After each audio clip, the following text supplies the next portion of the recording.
Okay, so I just watched the that Vice panel, and I have so many thoughts. I think they had a really nice, diverse group of women on that panel, which is really important. So, if I had to describe myself and where my policies lie, I would have to say there was the woman the Australian white woman who was on the end. I feel like and then there was the Native American woman with the really long hair in the front, and then there's the black woman with the short hair who was right in the center.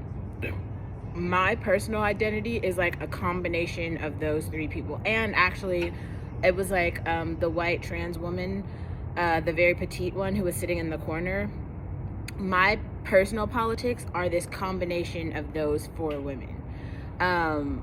Everything, the things that all four of those women said, I agree with, which is like it's a really rough place to sit.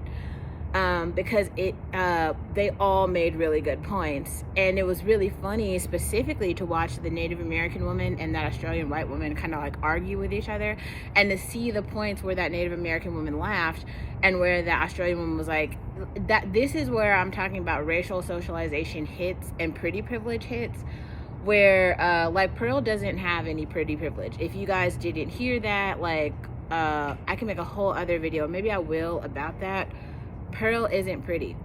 So like, I know all the right-wing people, black people, for some reason y'all are out here confused, thinking that like whiteness and prettiness are synonymous, but busted white women exist, and Pearl is one of them. Not the point though. I feel like in terms of being moderate, that Native American woman in the front was probably the most moderate position that I have heard.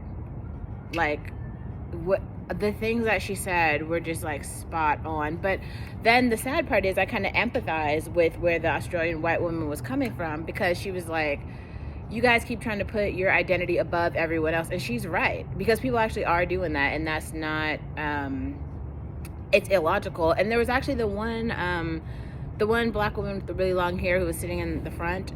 She made a really good point, which I feel like got brushed over. She said the white women have a voice because they've been speaking out. Now, I, as a recipient of cancel culture, every single time I speak out, I get canceled. Like, everything you say, you're canceled. Cancel this, cancel that. You tweet this, cancel. You say this, cancel. You post this, cancel. You wear this, cancel. Everything you do is cancel culture.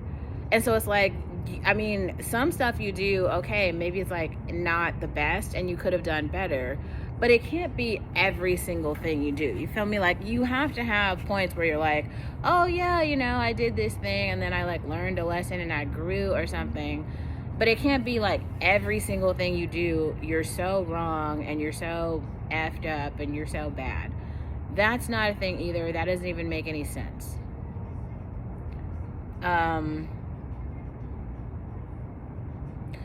Yeah, man, like, I don't know. I thought it was a really good conversation. I saw that Khadijah did a video on it. I think I have another hour. I'm probably just gonna work out for this next hour and watch Khadijah's take on it.